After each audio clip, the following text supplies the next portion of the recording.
toutes. Je me présente, Constance Delacelle, donc je travaille au CIBC du Rhône. Je suis psychologue du travail et l'objet de mon intervention aujourd'hui, c'est de vous présenter le conseil en évolution professionnelle, qui est vraiment une prestation qui vous permet de devenir actrice de votre avenir. Juste avant de vous présenter le conseil en évolution professionnelle, je vous présente très succinctement la structure dans laquelle je travaille, donc le CIBC Rhône. On est 14 consultants, psychologues du travail et issus aussi des ressources humaines, et on a 30 ans d'expérience. On propose un panel de prestations en lien avec l'évolution professionnelle, le développement de carrière, comme le coaching, le bilan de compétences, l'accompagnement à la validation des acquis d'expérience. On propose également des prestations en lien à la santé au travail, de l'accompagnement à la reconversion, des formations en ressources humaines et enfin le conseil en évolution professionnelle que nous déployons depuis janvier avec le groupement CIBC. Je vais vous expliquer un peu comment ça fonctionne. Le CEP, c'est un service qui a été voulu par l'État pour rendre un peu plus clair toutes les questions qui concernent l'orientation. C'est un service qui est gratuit, qui va vous permettre de faire le point sur votre situation professionnelle, comme je vous disais, soit pour élaborer un projet, soit pour le mettre en œuvre, soit pour le formaliser. L'objectif, ça va vraiment être d'être accompagné pour que vous puissiez impulser votre avenir et être accompagné dans cette impulsion. Ce qu'être toute seule, c'est pas forcément toujours simple. On a quelques points très importants, notamment la neutralité du service. C'est accessible à tous, je vais vous expliquer, on est des opérateurs où on se répartit les publics, on est impartial, confidentiel et bien sûr gratuit. En Auvergne-Rhône-Alpes, on a la chance d'être 5 opérateurs. Donc on se répartit les publics. Comme je vous disais, il y a le groupement CIBC pour les salariés du secteur privé et les indépendants. On est quatre dans ce groupement, les CIBC, la Chambre régionale d'agriculture, la Chambre régionale des métiers et de l'artisanat et Envergure. Pour les demandeurs d'emploi, nous avons Pôle emploi qui s'en occupe. Pour les cadres en activité ou en recherche d'emploi, l'APEC est aussi un interlocuteur. L'Union nationale des missions locales pour les moins de 26 ans. Et enfin, pour les personnes en situation de handicap, il y a Cap Emploi qui peut également les accompagner. Concrètement, comment ça se passe ? Vous réfléchissez sur votre orientation toute seule dans votre coin et vous vous dites en fait j'y arrive pas. J'ai besoin d'être accompagnée dans ma réflexion et de fixer des objectifs avec quelqu'un, d'avoir un regard extérieur. Eh bien, vous allez prendre rendez-vous, donc c'est ce qu'on appelle, vous allez prendre rendez-vous auprès d'une plateforme. Je vais vous expliquer comment ça se passe et après, on a 3 niveaux d'accompagnement. Le premier niveau, c'est le conseil personnalisé. Ensuite, on va avoir l'appui à la formalisation du projet et enfin l'appui à la mise en œuvre. Donc, durant le premier niveau, vous avez pris rendez-vous, vous êtes en face à face ou à distance, ça c'est vous qui choisissez, avec un consultant.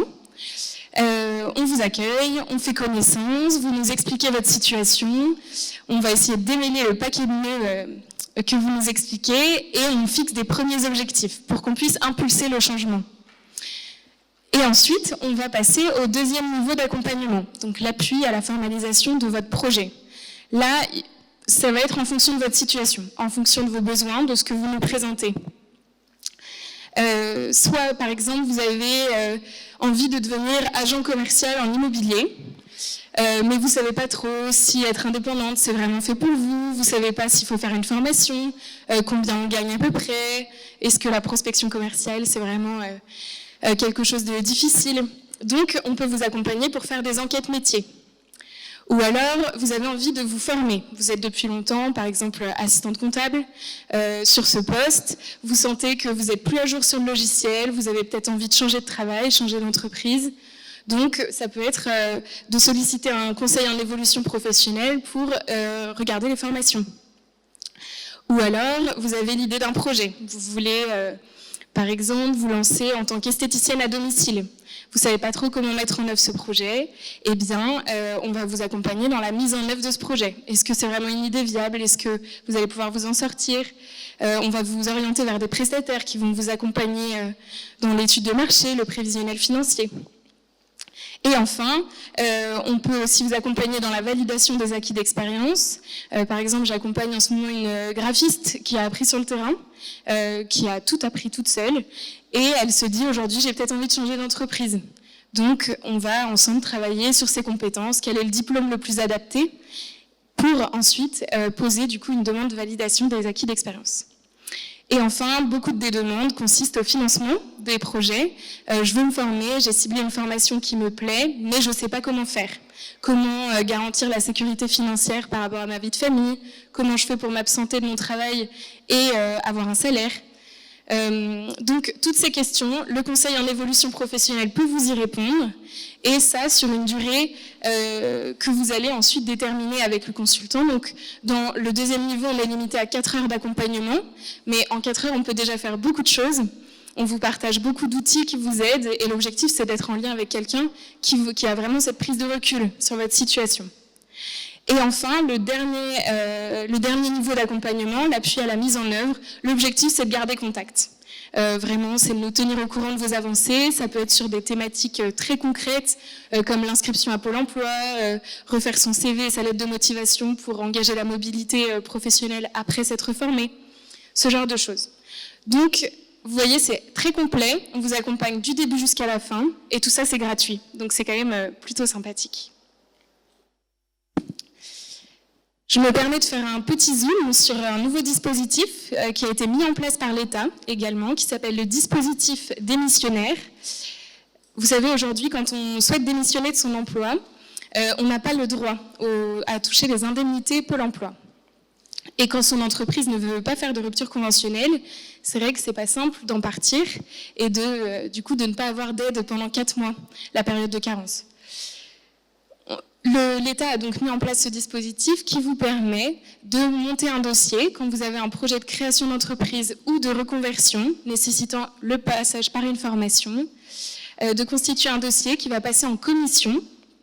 Donc c'est une commission organisée par Transition Pro, Auvergne-Rhône-Alpes dans notre cas, qui est en accord du coup avec Pôle emploi, qui va attester du caractère réel et sérieux de votre projet et qui va donc vous donner son avis favorable ou non pour votre projet et vous permettre ainsi de démissionner, d'accord ? De démissionner et donc d'avoir des droits complètement, tout de suite, à la fin de votre préavis, dès que vous partez de votre entreprise. Donc nous, notre rôle, c'est de valider avec vous votre projet avant de poser ce dossier. Donc c'est un passage obligatoire, le conseil en évolution professionnelle. Donc il faut prendre rendez-vous. Ensuite, on rédige le dossier avec vous. On travaille les points qu'il y a à travailler, parce que parfois le projet est juste à l'idée. Et puis parfois, on a des personnes qui viennent avec une idée très concrète, déjà bien avancée. On le signe. Et puis ensuite, on dépose le dossier à des commissions qui se déroulent tous les mois. Et après, une fois que vous avez cet avis, favorable ou non, il vous reste 6 mois pour démissionner. Et après, une fois que vous avez démissionné, que vous êtes inscrit à Pôle emploi, vous avez 6 mois pour mettre en place votre projet. Donc l'immatriculation de votre entreprise ou l'entrée en formation. J'espère avoir été claire. Si vous avez des questions après, je pourrai y répondre. Vous avez le lien donc, du site du gouvernement qui parle de ce dispositif. C'est vrai que c'est très positif. On a beaucoup pour l'instant de retours favorables des personnes. C'est une belle porte de sortie qui a été mise en place. Et ça vous permet vraiment d'être au moins sécurisé au niveau financier du moins. Et puis même de travailler la mise en œuvre de votre projet avant de le mettre réellement en place. C'est quand même super important. Donc pour prendre rendez-vous, on passe au concret. Là, je vous parle pour les salariés et les indépendants. Vous pouvez appeler ce numéro, le 09 72 01 02 03. Vous pouvez également prendre rendez-vous sur le site internet de mon service CEP. Ce qui est important de savoir, c'est que, là je parle pour le groupement CIBC, on fait vraiment en sorte de s'adapter vu que vous travaillez pour les salariés et pour les indépendants, on sait que ça prend aussi beaucoup de temps. Une activité, on s'adapte à vos horaires, donc on propose des plages horaires qui vont jusqu'à 20h le soir, on travaille également le samedi matin. Mais c'est vrai que c'est important de pouvoir nous rendre disponibles et nous adapter à vos besoins et à vos disponibilités. Après, comme je vous ai expliqué, les différents opérateurs, il vous suffit de vous rapprocher d'eux, si vous êtes cadre ou en recherche d'emploi, vous rapprochez de Pôle emploi ou de l'APEC ou de Cap emploi pour les personnes en situation de handicap pour prendre rendez-vous dans le cadre du conseil en évolution professionnelle. D'accord ? Donc bien sûr, si j'ai pas le temps de répondre à toutes vos questions, vous pouvez me retrouver sur le stand. Donc j'ai mis pôle recrutement, mais on est finalement dans le pôle accompagnement vers l'emploi.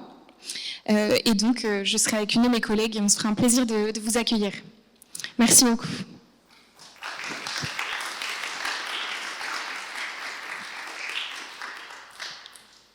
Alors, est-ce que vous avez des questions ? Il va falloir parler fort parce que avec le masque, il faut le garder. Et puis, je reformulerai votre question. Oui. Bonjour. Alors, je vous répète la question, parce que vous n'avez peut-être pas tout entendu. Madame demande comment se passe concrètement une validation des acquis d'expérience. Voilà, elle est salariée actuellement et à temps partiel et elle souhaite entamer ce processus. La validation des acquis d'expérience, le principe, c'est vous avez 1 an d'expérience dans un métier, dans un domaine, et vous voulez faire valider ces compétences pour valider un diplôme. D'accord ? Donc, il y a 2 livrets, on appelle ça le livret 1, le livret 2. Donc, le préalable, c'est d'identifier la certification que vous allez souhaiter valider. On pose une demande de recevabilité. Donc, on va demander à l'organisme certificataire si, effectivement, vous avez bien les compétences pour atteindre ce diplôme. D'accord ? Donc, on pose ce livret 1. Et ensuite, si la demande de recevabilité est acceptée, vous allez travailler le mémoire, donc le livret 2, qui va consister à décrire toutes vos expériences avec concrètement les compétences que vous avez développées. Et à la fin, vous passez devant un jury. Voilà, pour valider votre diplôme. Donc, vous pouvez prendre rendez-vous dans le cadre du conseil en évolution professionnelle pour cibler ensemble la certification et puis pour ensuite entamer la démarche de demande de recevabilité. Ça marche ? Est-ce que vous avez d'autres questions ? D'accord. Alors, Madame demande donc la différence entre un bilan de compétences et le conseil en évolution professionnelle. C'est une très bonne question, parce que c'est pas clair pour tout le monde. Le bilan de compétences, c'est vraiment un accompagnement de longue durée. Ça dure 24 heures et ça va prendre plusieurs mois. Donc, l'objectif, ça va vraiment de faire le point sur vos expériences, sur vos compétences, prendre le temps de se connaître soi-même. Il y a une grande partie test de personnalité, connaissance de soi. Et puis toute l'exploration des pistes. Le conseil en évolution professionnelle, on est limité en termes de temps. Et comme c'est un service gratuit, forcément, ça ne peut pas durer des années et des années. Donc, nous, ce qu'on fait dans le cadre du conseil en évolution professionnelle, moi, quand quelqu'un arrive vers moi et me dit « je suis complètement perdue, je ne sais pas quoi faire, j'ai envie de changer, mais perte de sens totale », à ce moment-là, je lui dis « il faudrait peut-être commencer par un bilan de compétences et ensuite venir vers le conseil en évolution professionnelle pour trouver la formation ou pour l'ingénierie financière, vous voyez ?» Ou alors, j'en ai parfois qui ont déjà l'idée, qui pensaient faire un bilan de compétences, mais finalement, faire un bilan, c'est peut-être pas utile vu que la personne sait déjà ce qu'elle veut faire. Donc le CEP, ça sera peut-être plus adapté. Ça, c'est vraiment avec le conseiller du coup en évolution professionnelle que vous allez définir ça. Mais la différence, c'est la durée et puis le contenu qui est beaucoup plus approfondi dans un bilan de compétences. Ça répond à votre question ? Ok, merci. Oui ? Alors, du coup, la question de madame, c'est combien de fois je peux solliciter le CEP ? Eh bien, vous pouvez autant de fois que vous le souhaitez, tant que c'est pour une autre demande. Donc, par exemple, là, au début, vous êtes arrivé, c'était pour, je sais pas, je parle à votre place, mais par exemple, pour échanger sur votre situation, une envie de reconversion. Et là, vous allez vouloir solliciter le conseil en évolution professionnelle pour être guidé dans le choix d'un organisme de bilan de compétences. Donc, c'est une autre demande. Donc, vous pouvez solliciter un CEP, que ce soit à l'APEC ou avec le groupement CIBC, si vous voulez.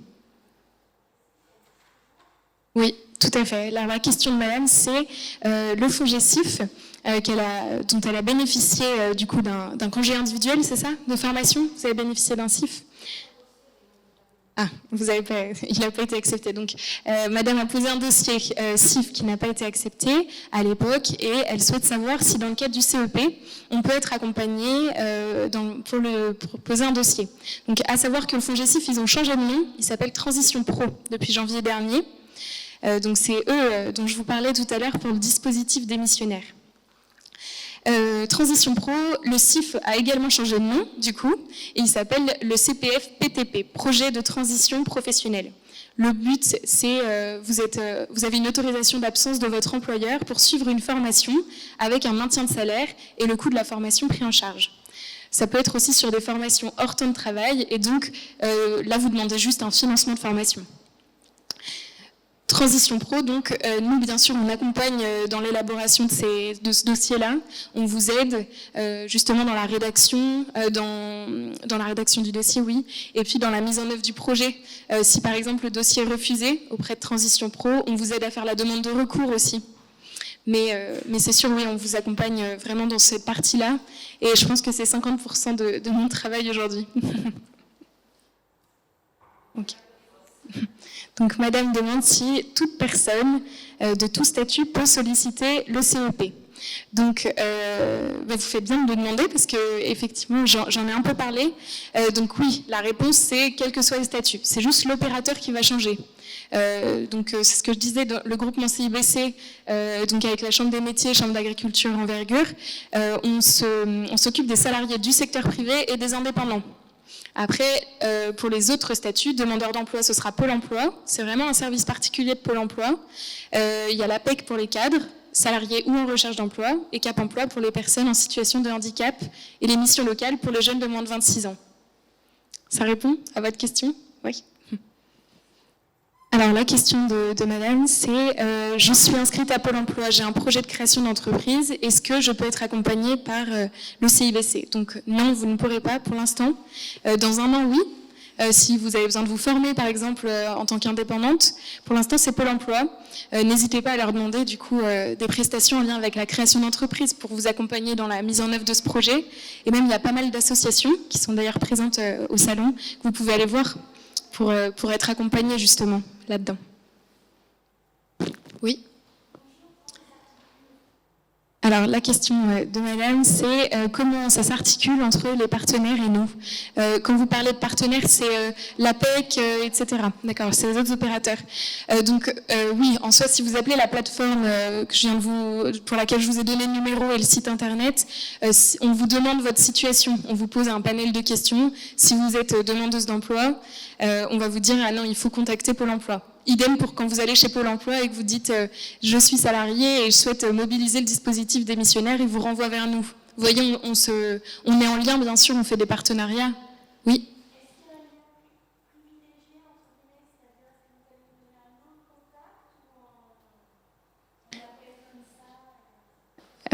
Donc madame demande si on a un nom à donner privilégié pour vous aiguiller. Donc non, généralement il faut directement vous rendre à Pôle emploi. Généralement quand vous êtes demandeuse d'emploi, vous avez un conseiller attitré, donc il faut le contacter. L'APEC, donc si vous les appelez, pareil, ils vont vous donner un rendez-vous. Donc c'est de manière générale, on ne donne pas de contact. Vous avez d'autres questions? Oui.